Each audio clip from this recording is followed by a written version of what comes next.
দর্শকরা চিৎকার করছিল, সাব্বিরকে দলে চাই, সাব্বিরকে দলে চাই, দাবি আমাদের একটাই, সাব্বিরকে দলে চাই, এমন চিৎকার আমরা শুনতে পাচ্ছিলাম।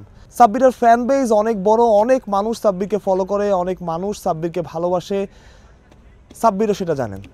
তাই মিডল অর্ডার বা ফিনিশিংয়ে যখন কেউ খারাপ করেন, যখন কেউ রান করতে পারেন না, তখন বারবার একটা দাবি ওঠে, সাব্বির রহমানকে দলে চাই, সাব্বির রহমানকে চাই, সাব্বির আসলে হয়তো সমস্যাগুলোর সমাধান হবে।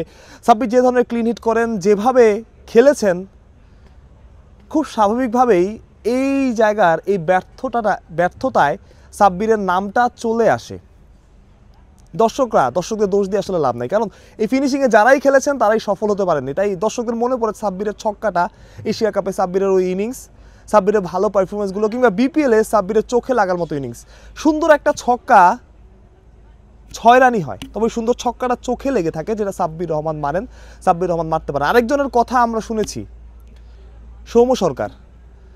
তিনি বাংলাদেশ ওয়ানডে দলে আছেন, কিন্তু টি-20 দলে নাই। টি-20তে সৌম্যকে বিবেচনা করা হয়নি, যদিও তিনি শেষ ওয়ানডেটা খুবই ভালো খেলেছিলেন, দারুণ একটা নক খেলেছিলেন, তবুও সৌম্যকে আসলে বিবেচনা করা হয় না টি-20-র জন্য। যেটা আসলে অনেকের কাছে দৃষ্টিকটু লেগেছে। অনেকে ভেবেছেন যে সৌম্যকে ইনক্লুড করা উচিত ছিল 3 জন ক্রিকেটার। মানুষের ফিনিশিংয়ের দুর্বলতা তো, 3 জন ক্রিকেটার সমাধান পাচ্ছেন না। আমি 3 জন ক্রিকেটারের নাম বলছি, দর্শকরা বলেন, দর্শকরা ক্রিকেটটা খুব ক্লোজলি ফলো করেন, তারা 3 জন ক্রিকেটারের নাম বলেন। সৌম্য ওপেনিংয়ে খেলেন, খুব ভালো, কিন্তু আপনি চাইলে সৌম্যকে 5-6ও খেলাতে পারেন, সেই সামর্থ্য সৌম্য সরকারের আছে।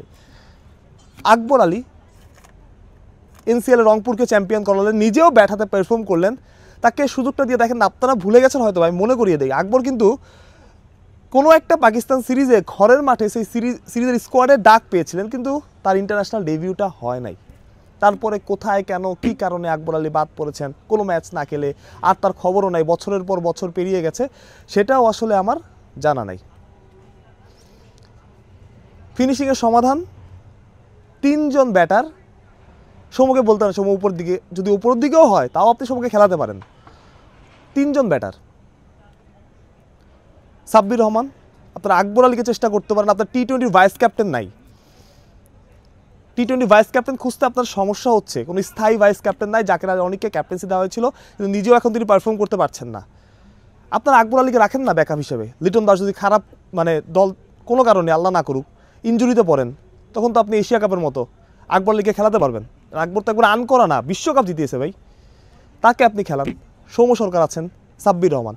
আমার কাছে মনে হয় বাংলাদেশের ফিনিশিংয়ের সমাধান সাব্বির রহমান, সৌম্য সরকার, আকবর আলী।